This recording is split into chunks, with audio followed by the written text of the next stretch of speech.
මේ ලක්ෂාන් පොඩි 1 minute එකක් තියෙනවා කරන්න. ඔයා අතන ගෙන කැම් එක අරගෙන. මේ කවුද කසුන්? ඔයා මට කියන්න වැඩද? නෑ. හරි. ඔයා මට කියන්න කසුන්. ඔයාට මේ ඔයා ගෑල් ළමයි කී දෙනෙක් ඔයාට අපි යාළුවෝ විදියට ඉමු කසුන් අපි යාළුවෙක් විදියට ඉමු කසුන් කියලා කී දෙනෙක් ඔයාට කියලා දෙනවද? so many ගොඩක් කියලා දෙනවා. ඒ කියන්නේ 10ක් 15ක් 20ක් එන්න පුළුවන්. ඒ වගේ. හරි. මේ අපි මේ එරන්දි පොඩ එන්නවා.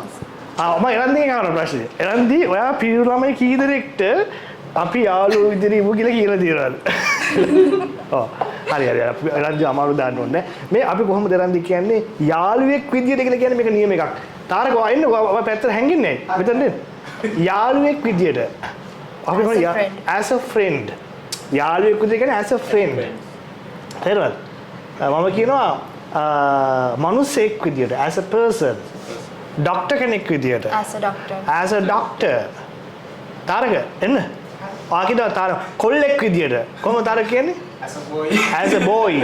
මේකේ ප්ලුරල් අවස්ථාවක් කියන්න පුළුවන්. මම කියනවා දැන් යාළුවෙක් විදියට as a friend යාළුවෝ විදියට as friends.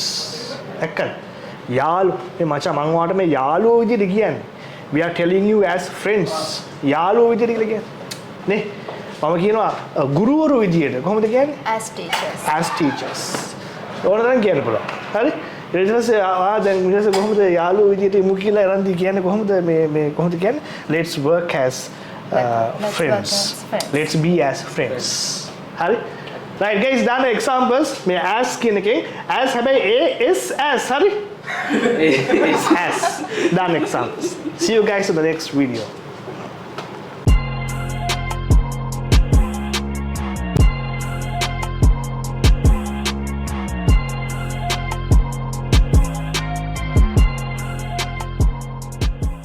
Spoken English by Malith Kodagoda. Sampradayika Ingrisi ඉගැන්වීම් කලාවෙන් ඔබට